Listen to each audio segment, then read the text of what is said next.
Let me show you how I make my delicious, extra dry, easy okra soup. For this recipe, we're going to use some okra, seasoning cube, locust beans, salt to taste, and baking soda. Okay, so because I'm using a blender, I'll cut it to smaller slices so that it'll be easy for the blender to break it down fast enough. So just about 1 centimeter thickness is okay. So I'll cut everything that way and then grind it. So into my blender, I'll just add a bit of okra. Because the blender is small, I don't have lights, so I'm using an inverter. So if you have a bigger blender, then you can blend it all at once.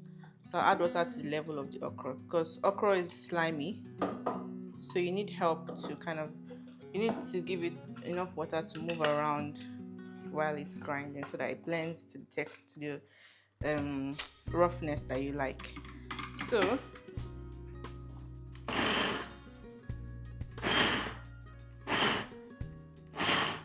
just keep looking at it and blend it, and stop when you're satisfied with the consistency. There's still some thick ones.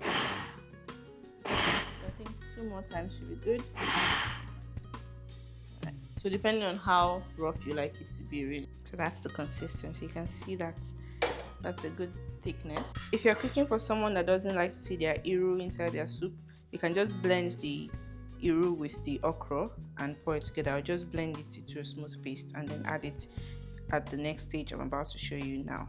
Okay, so if you watched my ewedu video, you know the trick to this soup, right? You do the incantation. So let's go. Agomiji Solomon primary sconjadi. Agomiji Solomon primary sconjadi. Agomiji Solomon primary sconjadi. Let's go. Yeah, if you said it with me, then you're a big member of this family. I'm going to go in with the locust beans. So like I said, if you don't like seeing the locust beans in your soup, you can blend it with the okra or blend it separately into this water and into like a paste, and then now pour it into the water. So I will now add a little bit of salt and just 1 seasoning cube. So you basically want to season this water and have like a slightly, not salty, but like a bold flavor in it before you now pour the okra.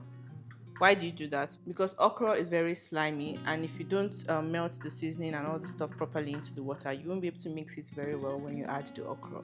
And the okra is also not supposed to cook for long, so you only want your okra to cook for maximum 3 minutes or maybe 5 minutes if you really want it. I don't know, but 3 minutes is a good time. So that's why I like to melt the seasoning cube in the water first and then pour in the okra. So also depends on how runny you like your okra to be. Some people don't like to be struggling with the thickness at all.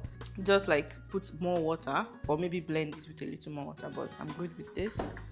And also the thicker it is, the easier the longer the drawness, I don't know what other word to call it, but the longer the drawness will be for when you're freezing it and all that. So if you want to reheat it, you just put more water in the pot and then pour some of your okra.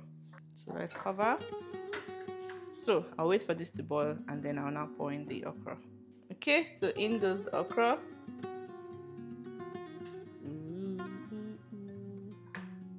So I'll just stir this together. Please make sure you're cooking on low heat and not too high so your okra doesn't overpour and mess up your whole cooker. Looks good, right? Yeah. So just let this simmer for 30 seconds to go and we're good. So you can freeze it this way and reheat it when you need to.